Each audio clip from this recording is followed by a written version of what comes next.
Shadow of the Colossus begins with a violation. A stolen sword, a dead girl, and a boy carrying her corpse into a land forbidden long before his grief ever existed. Wanda arrives carrying grief powerful enough to make consequence feel irrelevant. Every Colossus he kills brings Mono closer to life. Every step forward drags him further away from his own humanity. By the end of the journey, the game stops asking whether love can survive death. The real question becomes far more disturbing. How many lines can someone cross before love turns into something terrifying?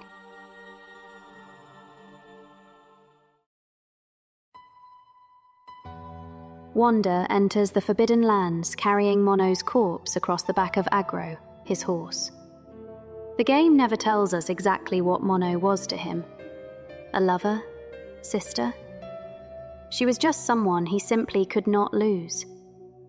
All we truly know is that before the events of the game, Mono was sacrificed because people believed she carried a cursed fate. And the meaning of that curse is never explained. But for Wanda, none of it matters anymore.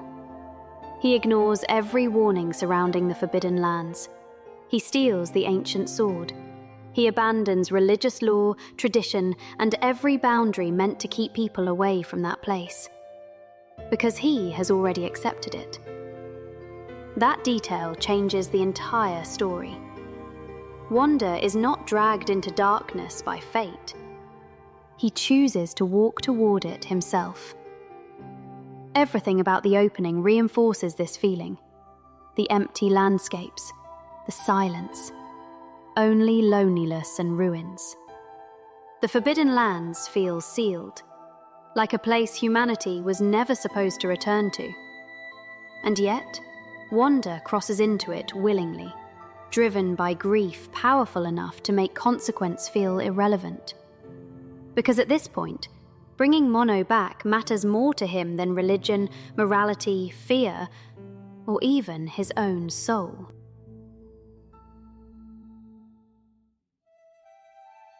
Wanda arrives at the shrine of worship already expecting to find something there. He already knows the name Dormin. He already knows this land is tied to powers capable of altering death itself. What he does not know is what bringing Mono back will actually require. The moment her body is placed upon the altar, something responds. A voice echoes through the shrine. It's ancient, disembodied, neither fully male nor female. You called us. You believe. And immediately, the game introduces one of its most important ambiguities. What exactly is Dormin? A god? A demon? A spirit? Maybe it's a forgotten force buried beneath the Forbidden Lands. Shadow of the Colossus never gives a complete answer. What matters more is what Dormin represents inside the story. A presence connected to the human desire to alter things that perhaps should never be altered at all. Lord Emon later explains that Dormin was divided into multiple fragments and sealed away because its power was considered dangerous. Those fragments now exist inside the 16 colossi scattered across the Forbidden Lands. And yet, the game never presents Dormin as purely evil. That is what makes the entity so unsettling. Dormin does not manipulate Wanda emotionally or does lie to him. The entity simply responds to his request. Mono may return, but a price must be paid. 16 colossi must die. And Wanda accepts immediately. No hesitation, no negotiation, no fear. The horror of this moment is not that Dormin exists, It is how quickly Wanda decides the cost no longer matters. The task sounds impossible. 16 colossi scattered across the Forbidden Lands, creatures large enough to resemble mountains, temples, forgotten gods. And Wanda never hesitates, not once. That detail slowly becomes terrifying, because every Colossus exists less like an enemy and more like part of the world itself.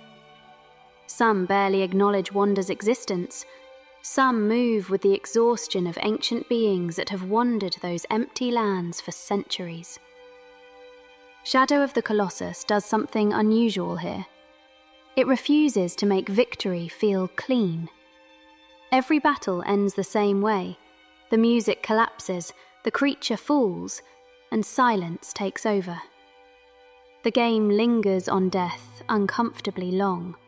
There's no triumph or glory, only grief.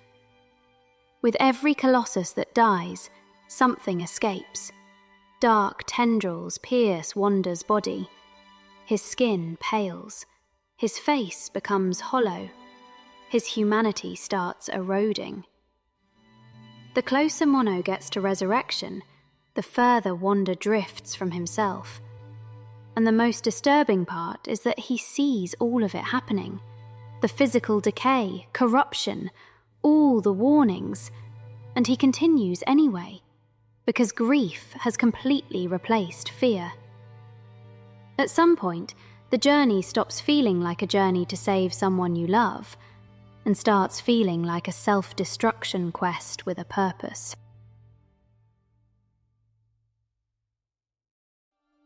By the time the final Colossus falls, Wanda barely resembles the boy who entered the Forbidden Lands. His body has deteriorated, his face looks hollow. Something inside him has already begun disappearing long before the ending arrives. And then the truth finally reveals itself. With every death, fragments of Dormin were released back into the world, using Wanda as a vessel strong enough to contain them. The resurrection of Mono was never separated from that process. It depended on it. When Lord Emmon finally arrives at the shrine of worship, he immediately understands what Wanda has done. A sacrilege, in the eyes of his religion. Dormin fully manifests through Wanda's collapsing body, transforming him into something unrecognizable. And yet, even in this moment, the game refuses to become simple. Because Dormin was not lying. Mono wakes up.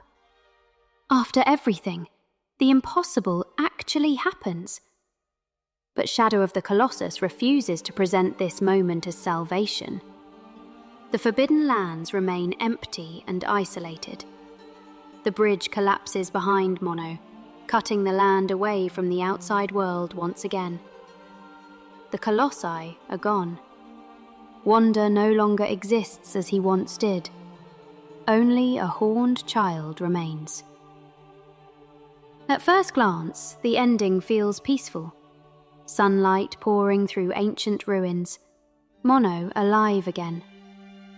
But underneath that silence lies something deeply unsettling.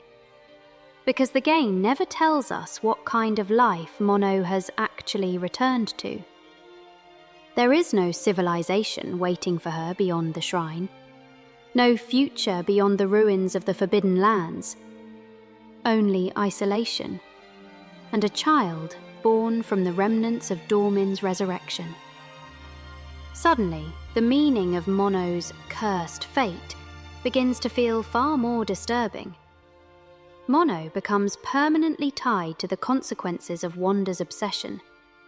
She survives, only to inherit the aftermath of a forbidden ritual that destroyed ancient seals, unleashed Dormin once more, and erased the boy who tried to save her. Which raises an uncomfortable question. What actually is a cursed fate?